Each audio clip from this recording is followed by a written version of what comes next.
Dear students, very good morning. Chapter 4 Quadratic Equation. Understand lecture 12 જેમાં આપણે બધા example based on triangle અને એક બીજી વસ્તુ તમારે ધ્યાનમાં શું રાખવાનું છે તમારી ઓલરેડી મેં તમને I send you the test planner already તો એક ટેસ્ટ સન્ડે હતી ક્યારેક કાંઈ પણ ખાસ સ્ટુડન્ટ અને પેરેન્ટ્સ કોઈ મેસેજ હોય ને મારો તો એટલીસ્ટ ડ્યુરિંગ ધ ડે એકવાર please just verify it.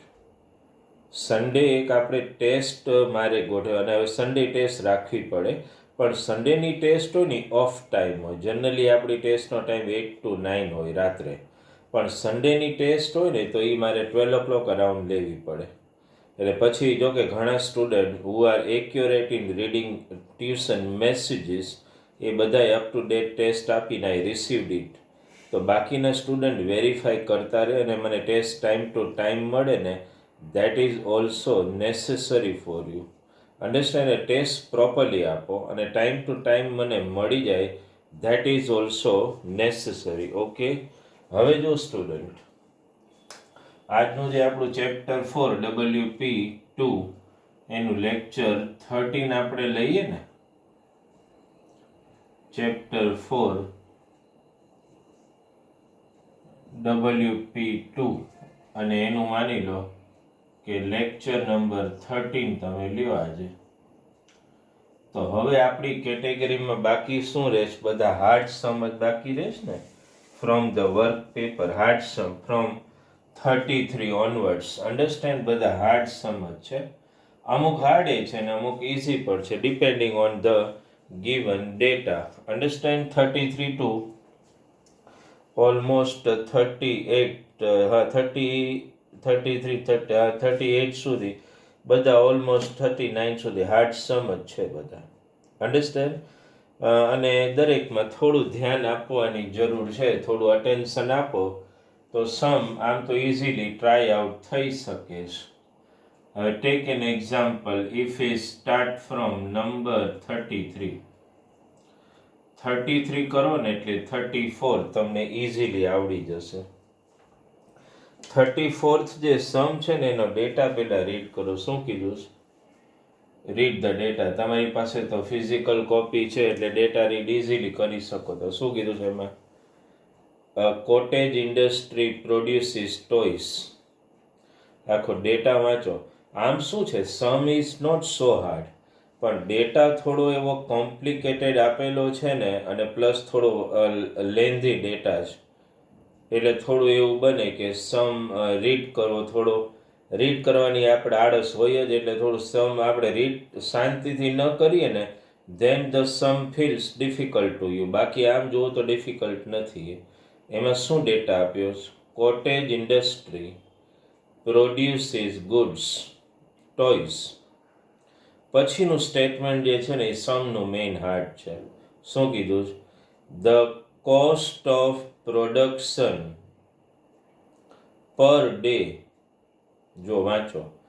The cost of production per day is 55 rupees less than number of toys produced. આનો મતલબ એક દિવસમાં જેટલા ટોયસ પ્રોડ્યુસ થાય ને, માની લો કે એક દિવસમાં 100 ટોયસ પ્રોડ્યુસ થયા, બરાબર છે? તો કોસ્ટ ઓફ પ્રોડક્શન જે હોય ને એ 100 ટોયસ પ્રમાણે જાઓ તો 55 રૂપીસ લેસ થાય એવું કહેવા માગે. પછી આગળ વાંચો. The cost of production on particular day is ₹750. એટલે કોઈ એક દિવસે 750 ટોયસ એણે બનાવેલા છે તો એ દિવસે કોસ્ટ ઓફ પ્રોડક્શન 750 છે. તો on that particular day how many number of toys are produced. કેવા કંઈક આવું માગે છે. હવે તમે સમજો એ સમનો ડેટા હું સ્ટાર્ટ કરું ને પહેલાં બીજી વાર એકવાર વાંચી લો. શું કીધું છે? Cottage industry produces number of toys, cost of production on per day is 55 rupees less than the number of toys. જેટલા ટોય પ્રોડ્યુસ થાય ને એનાથી 55 rupees less cost of production છે. અન્ડરસ્ટેન્ડ? અને on particular day the total production cost કેટલી આપેલી છે? ₹750.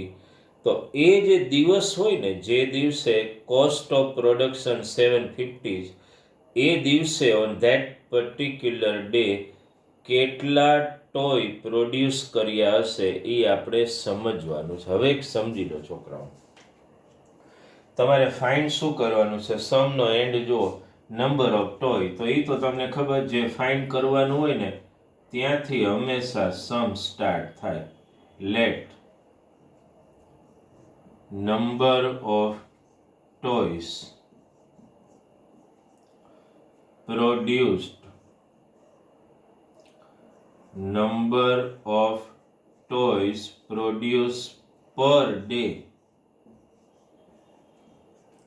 be x. માની લો કે એક દિવસમાં x ટોય પ્રોડ્યુસ થાય. x એટલે ગમે નંબર, 20, 40, 60 ગમે તે. તો હવે તમે સમજી લો, એક ટોયનું કોસ્ટ ઓફ પ્રોડક્શન કેટલું આવે? નંબર ઓફ ટોય જે હોય એનાથી 55 રૂપીસ લેસ. એવું કહે છે ને કે ટોયનું જે પ્રોડક્શન કોસ્ટ આવે ને એ નંબર ઓફ ટોય કરતાં કેટલું લેસ આવે છે? 55 રૂપીસ. તો તમે આમ લખી શકો, therefore cost of production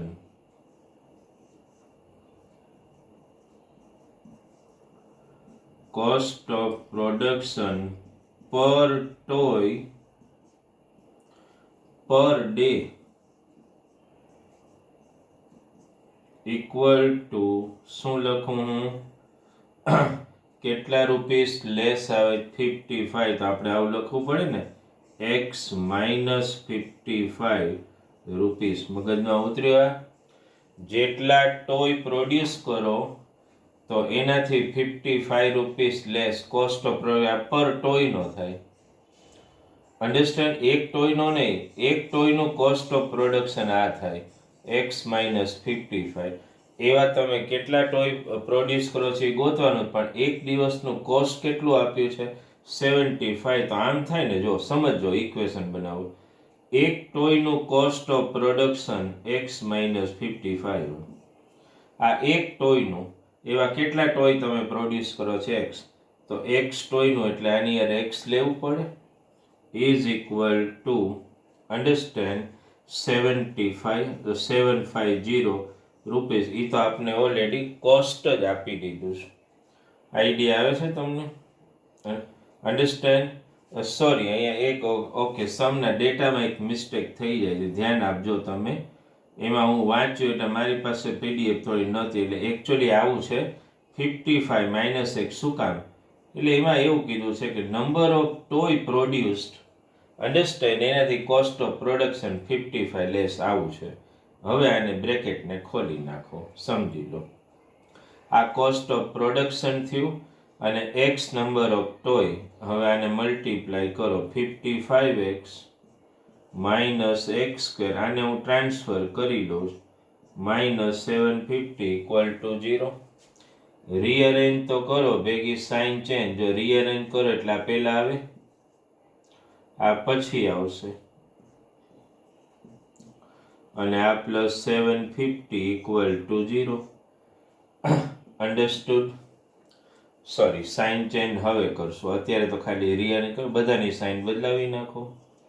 x square minus 55x plus 750 equal to 0. 750 ના એવા ફેક્ટર જેનું એડિશન શું થાય?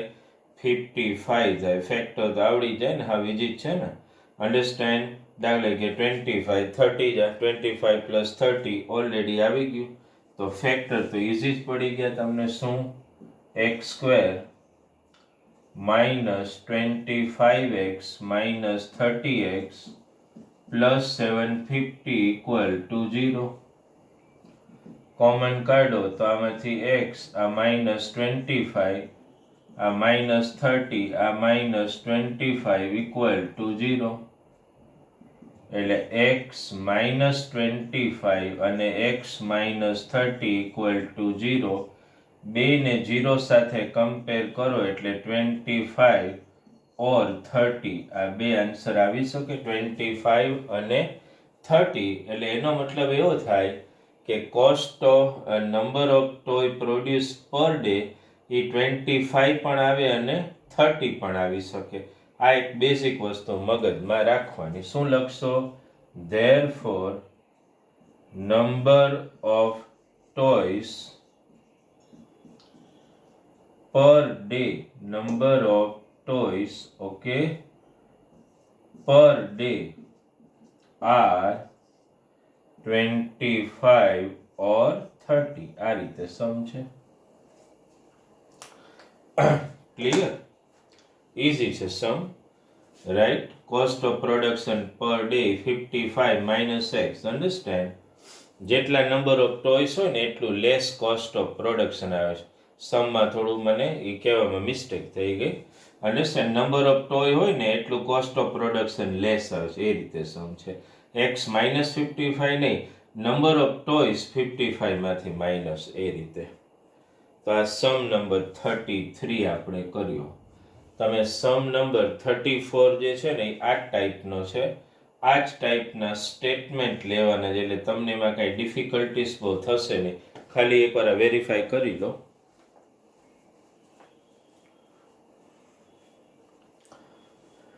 બરાબર છે? એટલે આ 33. ઓકે, હવે આપણે લઈએ નેક્સ્ટ એક્ઝામ્પલ. 34 હું નહીં લઉં કારણ કે 33 છે એ જ ટાઈપનો 34 છે.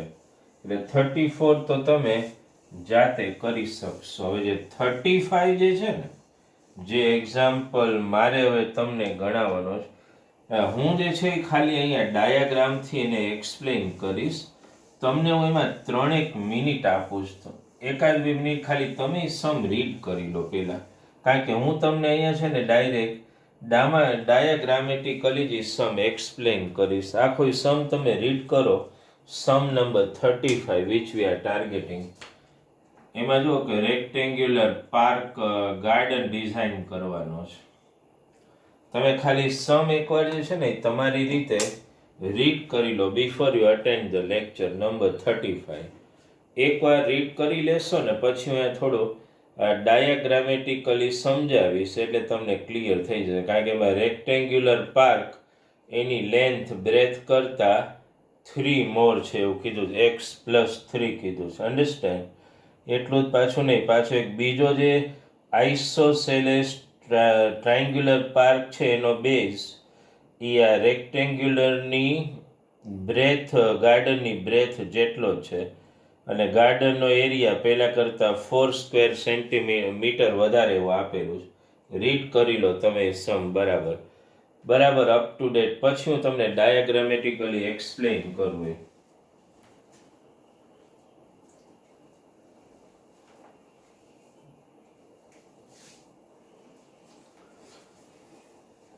જો સમ રીડ કર્યું તમે.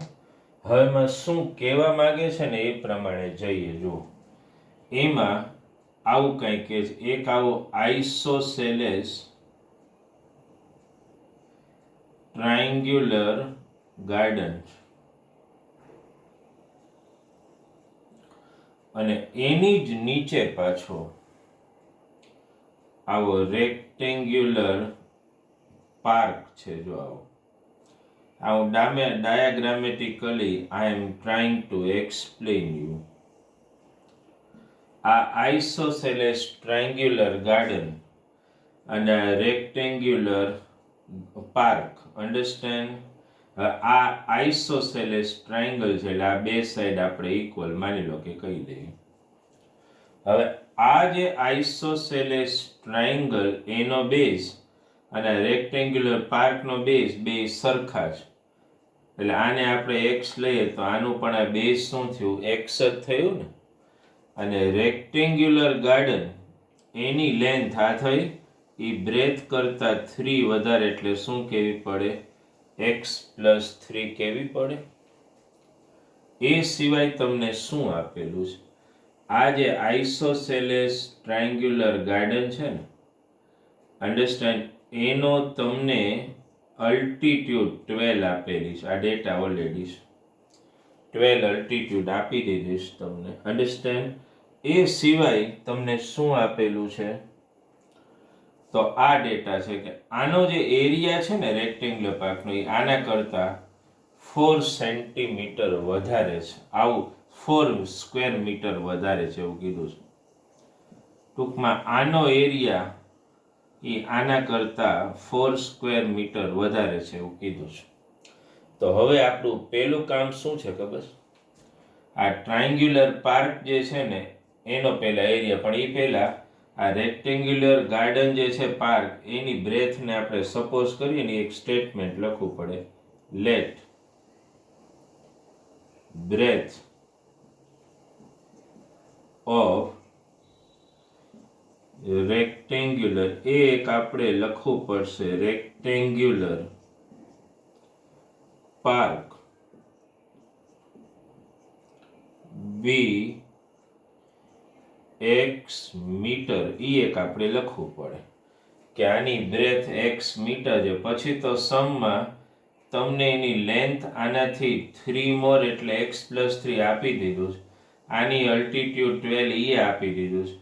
આનો એરિયા રેક્ટેંગલ પાર્કનો આનાથી 4 સ્ક્વેર મીટર વધારે એ આપી દીધું છે. એટલે ખાલી આપણે આ બ્રેથનું એક સ્ટેટમેન્ટ લખવું કમ્પલસરી પહેલા થઈ જશે. હવે એક જ કામ કરવાનું, પહેલા આનો એરિયા ટ્રાયંગલનો અને પછી રેક્ટેંગ્યુલર પાર્કનો એરિયા. તો જો આપણે શું લખીએ, પહેલા આને ટાર્ગેટ કરો લખવાનું, એરિયા ઓફ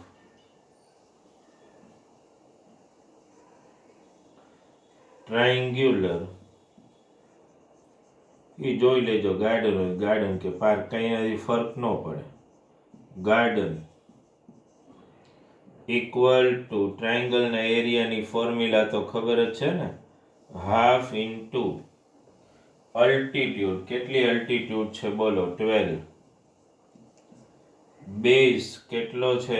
x બરાબર, ધ્યાન આપજો, આ ઉડાડી દો એટલે શું આવ્યું બોલો? 6x આવ્યું ને સ્ક્વેર મીટર. આ કોનો એરિયા આવ્યો? આ ટ્રાયંગ્યુલર ગાર્ડનનો. હવે આનો એરિયા આપણે જો આ નેક્સ્ટ એક એક વસ્તુ તમે વેરીફાઈ કરતા જાઓ ને તો સમનો ડેટા ભલે ગમે એટલો કોમ્પ્લિકેટેડ હોય, સમ નથી. જો આ રેક્ટેંગ્યુલર પાર્કની બ્રેથ સપોઝ કરી એટલે ઓટોમેટિકલી લેન્થ મળી ગઈ, આનો બેઝ મળી ગયો, અલ્ટિટ્યુડ 12, આ એરિયા હોય તો એરિયા તો આવડે ને, half altitude into base.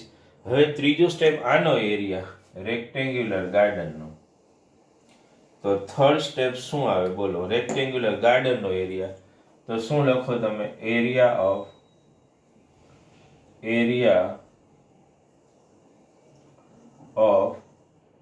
Rectangular park, એના એરિયાની ફોર્મ્યુલા તો આપણને ખબર જ હોય ને, શું હોય? લેન્થ ઇન્ટુ બ્રેથ એટલે x ઇન્ટુ x+3 તો ઇક્વલ ટુ શું આવે? x square plus 3x square metre. લો આ રેક્ટેંગલનો એરિયા આવી ગયો. આનો એરિયા તો 6x છે જ. આનો એરિયા હવે શું કીધું? રેક્ટેંગલનો એરિયા એ ટ્રાયંગલના એરિયા કરતા 4 વધારે છે. હવે સમજો, તો પહેલા હું રેક્ટેંગલનો એરિયા લખું, કેટલો? ઇક્વલ ટુ ટ્રાયંગલનો એરિયા લખું, શું આવ્યો છે આપણે? 6x. એનાથી 4 મોર એટલે આપણે શું કરવું પડે? પ્લસ કરવું પડે કે નહીં? સમજાય છે? બહુ સિમ્પલ છે વસ્તુ. પહેલા રેક્ટેંગલનો એરિયા, પછી ટ્રાયંગલનો એરિયા ને 4 વધારે છે રેક્ટેંગલનો એરિયા એના કરતા, એટલે આ રીતે એક સ્ટેટમેન્ટ આવી ગયું. હવે કંઈ નથી, કરો બધાને ટ્રાન્સફર એટલે x², આ 3x ને આ આમ આવે એટલે 3x - 6x -3x આવે, 4 ને આ બાજુ લાવો -4 = 0. જો સિમ્પલ ઇક્વેશન. હવે તો શું થાય? 4 ના એવા ફેક્ટર જેનું સબટ્રેક્શન 3 થાય. 4 1 જા, આ તો કદાચ હું સોલ્વ ન કરું ને એમને લખી નાખું ને તોય તમને આઈડિયા આવી જ જાય. 4 1 જા, આટલા તો ફેક્ટર પાડવાની આપણામાં હવે એફિશિયન્સી આવી જ ગઈ. આ x -4 + 1 x minus 4 equal to 0. બે બ્રેકેટ શું આવશે? એક x માઇનસ 4 અને x plus 1 equal to 0. Okay, બેને 0 સાથે કમ્પેર કરો એટલે એક્સની બે વેલ્યુ હું ડાયરેક્ટ લખું છું. એક 4 આવે ને એક -1. -1 તો પોસિબલ છે જ નહીં, એટલું જ લખવાનું હોય ને, ઇઝ નોટ પોસિબલ. રીઝન આપણે પહેલાંય ડિસ્કસ કરી ગયા છે. શું? Because measures can never be negative. એટલે એક્સ ઇક્વલ ટુ શું આવી ગયું? 4 મીટર. લો, આની બ્રેથ મળી ગઈ 4 મીટર. બ્રેથ મળી ગઈ. અન્ડરસ્ટેન્ડ? લેન્થ ગોતી હોય તો એક્સ પ્લસ 3 ખાલી કરવાની તો આવડે જ ને. અન્ડરસ્ટેન્ડ? મેઇન આપણે આની બ્રેથ ગોતવાનું સમ હોય તો બ્રેથ તો મળી ગયો. તમને એમ કહે કે આની લેન્થ ફાઇન્ડ કરો તો એક્સ પ્લસ 3 4 પ્લસ 3 7 મીટર. માનો કે લેન્થ ફાઇન્ડ કરવી હોય તો એમાં ક્યાં કંઈ નવું તો છે ને. X plus 3 4 plus 3 7 metre. લ્યો, છેલ્લે લખી નાખો length and breadth are 4 metre and 7 metre. સમમાં આમ કંઈ નથી, પણ સમનું જે બેઝિક્સ જે છે ને એને સમજવામાં થોડું તમારે ધ્યાન આપવું પડે. કારણ કે આમાં શું થાય, ઘણીવાર સમનો ડેટા 4-5 લાઇનનો ડિફિકલ્ટ આપેલો હોય ને, એટલે પહેલું આપણું માઇન્ડસેટ જ એ ટાઈપનું હોય, અપસેટ થઈ જાય સમ વાંચીએ ત્યાં. પણ એકવાર થોડું શાંતિથી એક સ્ટેટમેન્ટને વાંચો અને પછી થોડું એનું વેરિફિકેશન કરીને ધ્યાન આપો ને, તો this example is not so difficult. મેં શું કીધું તમને? પહેલાં તમે સમ જે છે એ તમે વર્ક પેપર પીડીએફમાંથી બરાબર વાંચી લો. એમાં કહ્યું સમ રીડ કરો ને પછી ને ડાયાગ્રામેટિક પ્રેઝન્ટેશન કર્યું આપણે કે આ રેક્ટેન્ગ્યુલર પાર્ક, એની બ્રેથ આપણે એક્સ લીધી એટલે લેન્થ એક્સ પ્લસ 3 આવે. હવે એની જ ઉપર એક ટ્રાયંગ્યુલર ગાર્ડન પાર્ક, અન્ડરસ્ટેન્ડ, એની સાઈડમાં, તો એનો બેઝ અને આની બ્રેથ બે સરખા છે એટલે આપણે અહીંથી ટ્રાયંગલ બનાવવું પડે અને અલ્ટિટ્યુડ આપીશ. આટલું ખાલી ડ્રો કરો પછી તો ટ્રાયંગલનો area half altitude into base, રેક્ટેંગલનો એરિયા લેન્થ ઇન્ટુ બ્રેથ. પછી સિમ્પલ શું કીધું? રેક્ટેંગલનો એરિયા આના એરિયા કરતાં 4 વધારે, પછી તો હાવ સિમ્પલ સમ થઈ જાય. બરાબર જોઈ લો તમે, સમ એટલા કોમ્પ્લિકેટેડ નથી, એકવાર બરાબર વેરિફિકેશન કરો તો.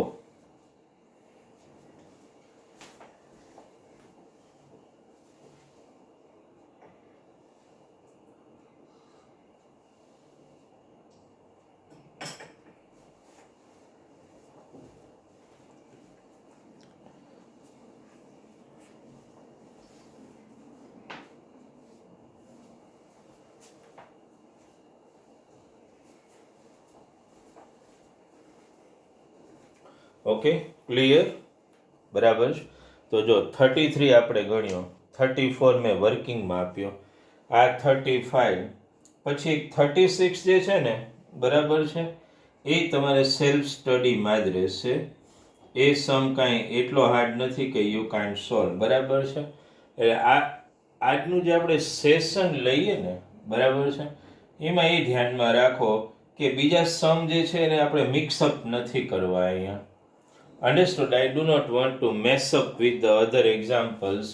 એટલે આજનું ટાર્ગેટ શું છે? 33 આપણે કર્યું હોય, બરાબર છે, પછી 34 મેં તમને વર્કિંગમાં આપ્યો, આ 35 કરાવ્યો અને 36 વર્કિંગમાં. એટલે પેલું કામ તમે છે ને 33, એટલે હોમવર્ક એ રીતે જ રાખો તમે. અન્ડરસ્ટેન્ડ?